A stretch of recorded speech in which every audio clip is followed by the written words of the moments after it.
வணக்கம் மதுமிதாவின் காற்றுவெளி நேயர்களே. எழுத்தாளர் அருணா ஸ்ரீனிவாசன் அவர்கள் எழுதிய அசத்தல் நிர்வாகிக்கு அற்புத வழிகள் 31 புத்தகம் வாசித்து கேட்டுக்கொண்டிருக்கிறோம். அத்தியாயம் 16 முடிவடைந்தது.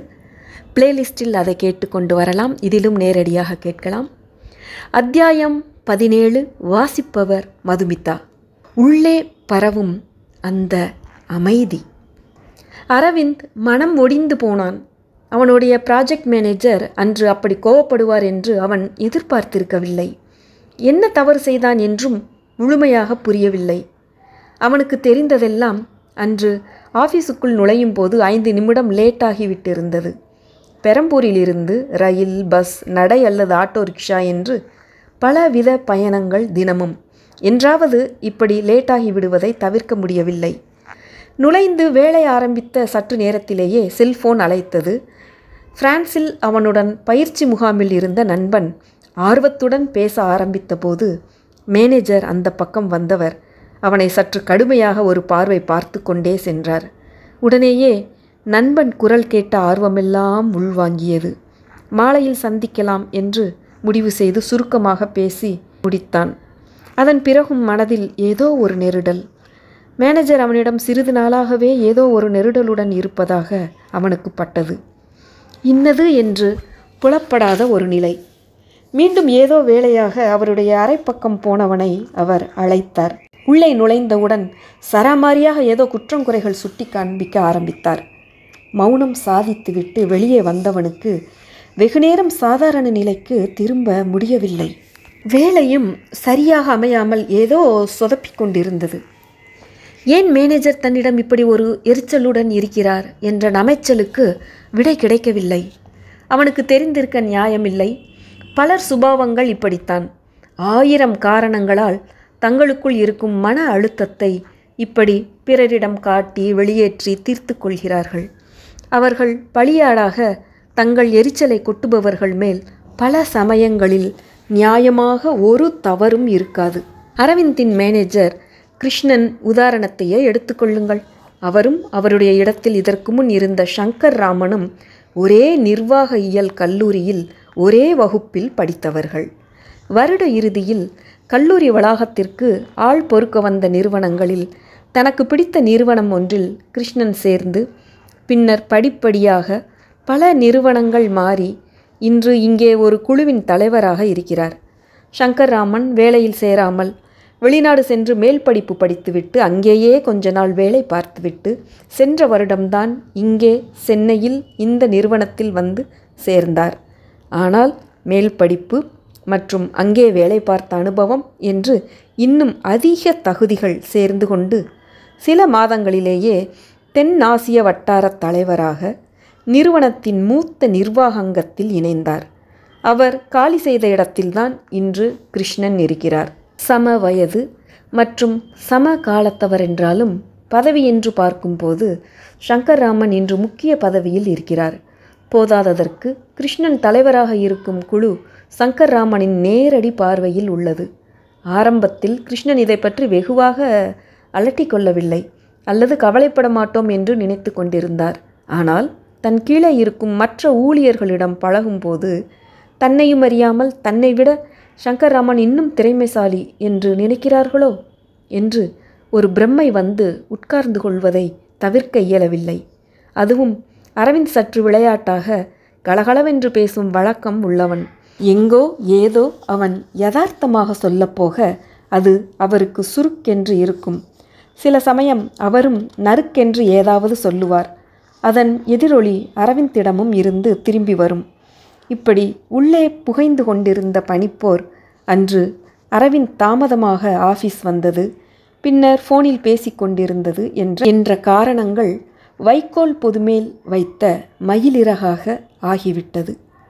இந்த சூழ்நிலையில் இருவரும் மனம் விட்டு பேச வாய்ப்பு கொடுத்திருந்தால் புகைச்சலுக்கு என்ன காரணம் என்று நேருக்கு நேர் உட்கார்ந்து பேசியிருந்தால் இருவருக்கும் அவரவர் எண்ணப்போக்கு புரிந்திருக்கும். மேனேஜர், ஊழியர் என்ற நிலையில் அங்கே ஒரு இடைவெளி இருந்ததால் இருவருக்குமே பிரச்சனையை வெளிப்படையாக பேசி தீர்த்து கொள்ள ஒரு தயக்கம் இருந்தது. அரவிந்த் சீனியரிடம் போய் எப்படி கேட்பது என்று இருந்துவிட்டான்.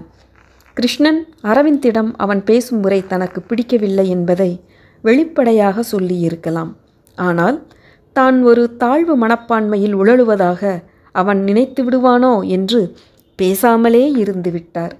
விளைவு மறைமுக தாக்குதல்கள். நிர்வாகியல் நிபுணர்களில் ஒரு சாரார் இப்படி பிரச்சனைக்குட்பட்டவர்கள் நேருக்கு நேர் கான்ஃபரன்டேஷன் பேசி தீர்த்து கொள்வது சரியான முறையல்ல என்று சொல்வார்கள். ஆனால் சில சமயங்களில் குழாயடி சண்டை போல் வலுவாக மோதிக்கொள்ளாமல் ஓரளவு பிரச்சனை இருக்கும் போல் தெரிந்தால் அதை சுமூகமாக பேசி தீர்த்து கொள்வதுதான் பிரச்சனை பூகம்பமாக வெடித்து வேலை சூழல் பாதிக்காமல் இருக்கச் செய்ய சிறந்த வழி. வேலை செய்யும் இடத்தில் நாள்தோறும் சந்திக்கும் மனிதர்களுடன் உறவுகள் சுமூகமாக இருப்பது உற்பத்தியின் தரத்திற்கு வெகு அவசியம். எங்கோ ஒரு மூலையில் ஒரு விரிசல் ஏற்படும் போல் தோன்றினால் உடனுக்குடன் கவனித்து சமன் செய்துவிட்டால் பூகம்பமாக மாற வாய்ப்பு இருக்காது. நேரடி பேச்சுவார்த்தை தவறான அபிப்பிராய பேதங்களை அகற்ற உதவும். மாறாக மன உளைச்சல்களை கமுக்கமாக உள்ளே வைத்து கொண்டிருக்கும் போது நிலத்தடியில் இருக்கும் விரிசல்கள் ஃபால்ட் லைன்ஸ் போலத்தான் என் நேரமும் வெடிக்க வாய்ப்புண்டு. இப்படி நேருக்கு நேர் எதிர்கொள்ளும் பக்குவம் பிற உறவுகளுடன் மட்டுமல்ல, நமக்குள்ளும் இருக்க வேண்டும். நம் மனதில் எதிர்மறை எண்ணங்கள் எழும்போதும், மனதில் சொல்லத் தெரியாத உளைச்சல் மற்றும் குழப்பம் இருக்கும் போதும் நமக்கு நாமே உண்மையுடன் நம் எண்ணங்களையும் ஆசைகளையும் எதிர்கொண்டு தீர்வு காண முயல வேண்டும். பெரும்பாலான பிரச்சனைகளுக்கு விடை நம்முள்ளேதான் இருக்கும். ஆழ் மனதில் நேர்மையாக உங்களை நீங்களே எதிர்கொள்ள தயங்காமல் விடை தேட முயற்சிக்கலாம். கேள்விகளை உள்ளே உங்களை நோக்கி கேளுங்கள். நம் உணர்ச்சிகளுக்கு அர்த்தம் புரியும்.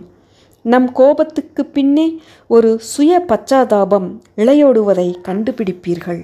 அல்லது வெறுப்புக்கு பின்னே என்றோ எங்கோ அடிபட்டதன் காயம் புரியும். சுவாரஸ்யமின்மைக்கு அடிப்படை நமக்கு அந்த வேளையில் உண்மையில் சிரத்தை இல்லை என்பது விளங்கும். இப்படி நம் உணர்ச்சிகளின் ஆதாரம், காரணம் எங்கே என்று தேடுங்கள். பல நிறுவனங்களில் இன்று இப்படி மனப்பயிற்சி அளிப்பதற்காகவே வேலை செய்யும் இடத்தில் யோகா, தியானம் போன்ற பயிற்சிகள் அடிக்கடி நடைபெறுகின்றன. நன்னெறி போதிக்கும் ஆன்மீக குருக்களும் அவ்வப்போது அலுவலகங்களில் சொற்பொழிவாற்றுகிறார்கள். இதற்கு நம் மேல் மனதில் ஓடும் எண்ணங்களை ஒதுக்கிவிட்டு ஆழ் மனதின் அமைதியில் பொதிந்து இருக்கும் நிஜங்களை உணர்ந்து கொள்ள வேண்டும். உணர்ச்சிகள் சுழன்று கொப்பளித்து வரும்போது உடனே எதிர்வினை காட்டாமல் அமைதியாக யோசனை செய்யுங்கள். எதிர்மறை உணர்ச்சியின் ஆணிவேரை கண்டுபிடித்து விட்டால் களைந்து விட முயல வேண்டும். அதல்லாமல் குழம்புவதோ அல்லது உணர்ச்சிகளுக்கு வடிகால் தேடுவதோ வேரிலிருந்து எழும்பும் கிளைகளை மட்டுமே அவ்வப்போது வெட்டி விடுவது போலாகும். இப்படி நம்மை நாமே எதிர்கொள்ள கற்றுக்கொள்ளும் போது ஆழ் மனதில் ஒரு அமைதி நிலவுவதை உணர முடியும்.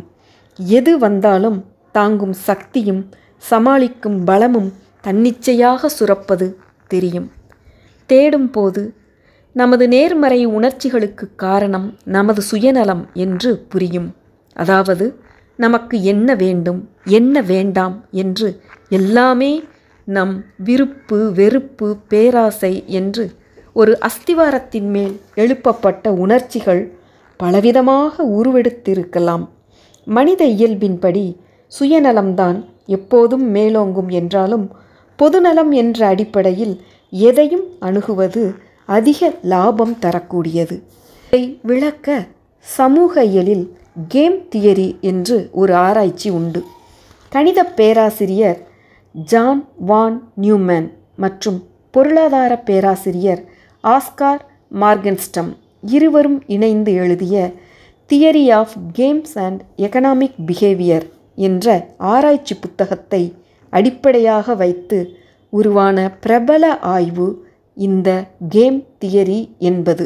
பொதுவாக ஒரு சமூகத்தில் பலவித மனிதர்களும் இணைந்து வேலை செய்யும் போது முக்கியமான முடிவுகள் எடுப்பதிலும் வணிக அல்லது சமூக நீரோட்டங்களுக்கு பாதை வகுப்பதிலும் எப்படி அவரவர் தங்களுக்கு அதிகபட்சம் பலன் பெற வேண்டும் என்று ஒரு சுயநலத்துடன் முனைகிறார்கள் என்ற ரீதியில் இந்த ஆராய்ச்சி செல்கிறது. மனித இயல்பை கவனிக்கும் இந்த ஆராய்ச்சியில் பலவித விளையாட்டுக்களை, விளையாட்டு புதிர்களை மேற்கோள் காண்பித்து விவாதிக்கப்படுகிறது. இங்கே உதாரணமாக காண்பித்துள்ள பல புதிர்களுள் ஜீரோ சம் கேம், நான் ஜீரோ சம் கேம் என்று 2 விளையாட்டுக்கள் சுவாரஸ்யமானவை. இந்த பூஜ்யமில்லாத கணக்கு விளையாட்டு இருவர் ஆடக்கூடியது. ஆட்டத்தில் வெற்றி பெறுவதற்கு இருவரும் ஒற்றுமையாக ஒத்துழைத்தும் வெற்றி பெறலாம், அல்லது ஒருவரையொருவர் ஏமாற்றியும் ஆடலாம். கேம் தியரி ஆராய்ச்சியின்படி இருவரும் ஒத்துழைத்து ஆடினால் இன்னும் அதிகபட்ச லாபம் இருவருக்கும் கிடைக்கும் என்று இருந்தால் கூட இரு ஆட்டக்காரர்களும் ஒருவரையொருவர் ஏமாற்றி தங்களுக்கு அதிகபட்ச சாதகம் கிடைக்க வேண்டும் என்பதிலேயே குறியாக இருப்பார்களாம். இதை விளக்க ஒரு விளையாட்டு புதிர். 2 கைதிகள் அ மற்றும் ஆ ஏதோ குற்றத்துக்காக கைது செய்யப்பட்டு காவல் நிலையத்தில் இருக்கிறார்கள். ஆனால் அவர்களை மாட்டி வைக்க வலுவான சாட்சி ஏதும் இல்லை. போலீஸ் இதற்கு ஒரு வழி கண்டுபிடிக்கிறார்கள். அ மற்றும் ஆ இருவரையும் தனித்தனியே விசாரிப்பது. யார் இந்த குற்றம் செய்தவன் என்று இருவரில் ஒருவன் சாட்சியாக மாறலாம். ஒருவரையொருவர் காட்டிக் கொடுக்காமல் இருவருமே மௌனம் சாதித்தால் இருவருக்கும் வெறும் 6 மாத சிறை தண்டனையுடன் விட்டுவிடுவது. ஆனால் ஒருவன் மற்றவனை காட்டிக் கொடுத்து அந்த மற்றவன் மௌனமாக இருந்தால் மௌனமாக இருந்தவன்தான் தவறு செய்தவன் என்று அவனுக்கு 10 வருடம் தண்டனை கொடுத்துவிட்டு குற்றம் சாட்டியவனை விடுவித்து விடுவது. இருவருமே ஒருவரையொருவர் குற்றம் சாட்டினால் இருவருக்கும் 2 வருடம் சிறை தண்டனை. இதில் மிகவும் சாதகம் உள்ள சாத்தியக்கூறு யாரோ ஒருவன் விடுதலையாகி வெளியே வருவது. அடுத்த குறைந்தபட்ச தண்டனை 6 மாதம் சிறை. இருவரும் ஒத்துழைத்து ஒருவரையொருவர் காட்டிக் கொடுக்காமல் மௌனம் சாதிப்பது. அடுத்த குறைந்தபட்ச தண்டனை இருவருமே ஒருவரையொருவர் காட்டிக் கொடுத்து 2 வருடம் சிறை. இந்த ரீதியில் மனித இயல்பின்படி இருவருமே ஒருவரையொருவர் காட்டிக் கொடுக்கும் சாத்தியக்கூறைதான் தேர்ந்தெடுப்பார்களாம்.